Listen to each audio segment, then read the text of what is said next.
गरीब की बेटी को मिला दुबई में अमीर ससुराल। गुड्डी एक छोटे से गांव में रहने वाली एक साधारण लड़की थी। उसके पिता रामलाल गांव के सबसे गरीब किसान थे। रामलाल के पास इतनी जमीन भी नहीं थी कि वो ठीक से खेती कर सके, और उसकी आमदनी इतनी कम थी कि घर का गुजारा बमुश्किल चलता। लेकिन गुड्डी की माँ हमेशा कहती थी, बेटी, तकदीर का खेल भी बड़ा अजीब होता है, क्या पता कल तेरी किस्मत बदल जाए। गुड्डी बचपन से ही मजाकिया स्वभाव की थी। वो हर बात में हंसी निकाल लेती थी, चाहे कितनी भी बड़ी मुसीबत क्यों न आ जाए। गांव में उसकी शरारतों के चर्चे थे। कभी वो किसी की गाय को खोल देती तो कभी पड़ोसी की मुर्गियों को तितर-बितर कर देती। एक बार तो उसने गांव के सरपंच के बकरी को गुलाबी रंग से रंग दिया था, और पूरे गांव में उसकी हंसी गूंज उठी थी।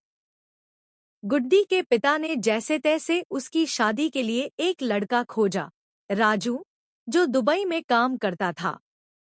जब गुड्डी को पता चला कि उसकी शादी एक ऐसे आदमी से हो रही है जो अरब देश में रहता है, तो उसने तुरंत पूछ लिया, अब्बा, ये दुबई क्या कोई बड़ा गांव है? वहां के लोग भी बैलगाड़ी चलाते हैं क्या? गांव में तो लोग हंसी ठट्ठा करते रहे, लेकिन शादी तय हो गई। शादी के बाद जब गुड्डी पहली बार दुबई पहुंची, तो उसकी आंखें फटी की फटी रह गईं। इतनी ऊंची ऊंची इमारतें, चमचमाती गाड़ियां और सड़कों पर भागती मर्सिडीज और बीएमडब्ल्यू देखकर उसे लगा कि वो किसी फिल्म के सेट पर आ गई है। उसने झट से अपने पति से पूछा, राजू, यहाँ की सड़कों पर कोई गाय भैंस नहीं दिखती?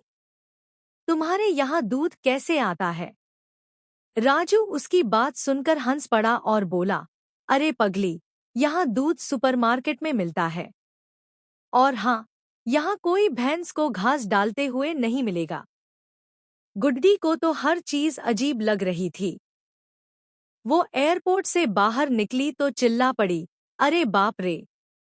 ये तो ऐसा लग रहा है जैसे पूरा शहर शीशे में लिपटा हुआ है। और जब पहली बार उसे लिफ्ट में चढ़ाया गया, तो उसने घबराकर कहा, राम राम, ये कमरा हिल कैसे रहा है? हम कहीं उड़ तो नहीं जाएंगे? राजू उसकी मासूमियत पर हंसा और समझाया कि ये लिफ्ट है, कोई जादू नहीं। लेकिन असली मजा तब आया जब गुड्डी पहली बार बर्गर खाने गई। उसने बड़े गर्व से बर्गर उठाया और जैसे ही खाने लगी, वैसे ही तेज आवाज में बोली, अरे, ये रोटी को किसने चपटा कर दिया? और ये आलू टिक्की बीच में डालकर कौन सा नया खेल शुरू कर दिया है?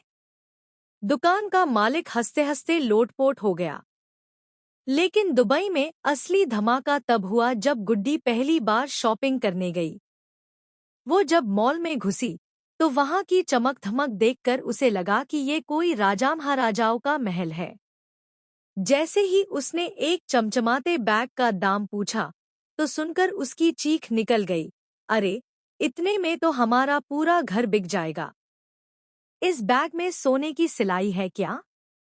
गुड्डी के ऐसे मजेदार सवालों से पूरा दुबई हंसने लगा। उसकी सास भी उसे देखकर सिर पकड़ लेती, हे अल्लाह!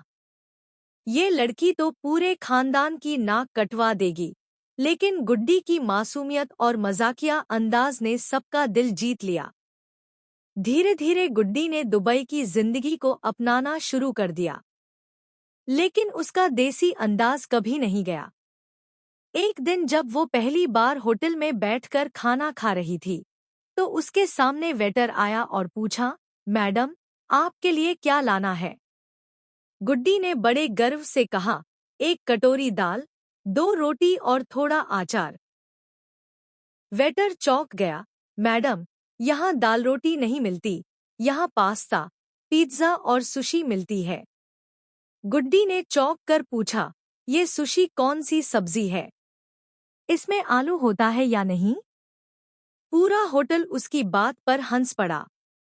उसके पति ने उसे बताया कि सुशी एक जापानी डिश है, लेकिन गुड्डी की जिद थी कि वो दाल रोटी ही खाएगी। आखिरकार होटल के शेफ ने खास तौर पर उसके लिए दाल रोटी बना दी। गुड्डी की हरकतें दुबई में मशहूर हो गईं। एक बार उसने गलती से ऊंट को केले खिला दिए और ऊंट ने ऐसा मुंह बनाया जैसे उसने कोई कड़वा करेला चबा लिया हो। ऊंट वाले ने मजाक में कहा, बहन जी, ऊंट को केला खिलाकर इतिहास रच दिया। अब कोई इसे ऊंट नहीं, बंदर समझेगा। गुड्डी की शरारतें और मजाकिया अंदाज उसके ससुराल वालों को पहले परेशान करता था, लेकिन धीरे धीरे सब उसे पसंद करने लगे। उसके देसीपन ने दुबई के अमीर परिवार में भी खुशियों की बयार ला दी। उसकी सास, जो पहले उसे सिरदर्द समझती थी, अब उसकी तारीफ करती थी। अल्लाह की कसम, हमारी गुड्डी के बिना घर सूना लगता है। इस तरह गांव की एक साधारण लड़की अपने चुलबुले अंदाज से दुबई में भी सबका दिल जीत लेती है। और आखिर में उसकी माँ की कही बात सच साबित होती है। तकदीर का खेल बड़ा अजीब होता है, क्या पता कल तेरी किस्मत बदल जाए। हेलो दोस्तों, कृपया मेरे चैनल को सब्सक्राइब करें। @चुलबुली स्टोरी टीवी चुलबुल स्टोरी टीवी यूट्यूब चैनल में आपका स्वागत है। हमारी सभी कहानियों में वयस्कों के लिए एक सबक शामिल है। सभी पीढ़ियों के लिए नवीनतम हिंदी कहानियों और शैक्षिक सामग्री के लिए चैनल की सदस्यता लें। हम आपको सभी के लिए विभिन्न प्रकार की उच्च गुणवत्ता वाली एनिमेटेड कहानियां प्रदान करते हैं।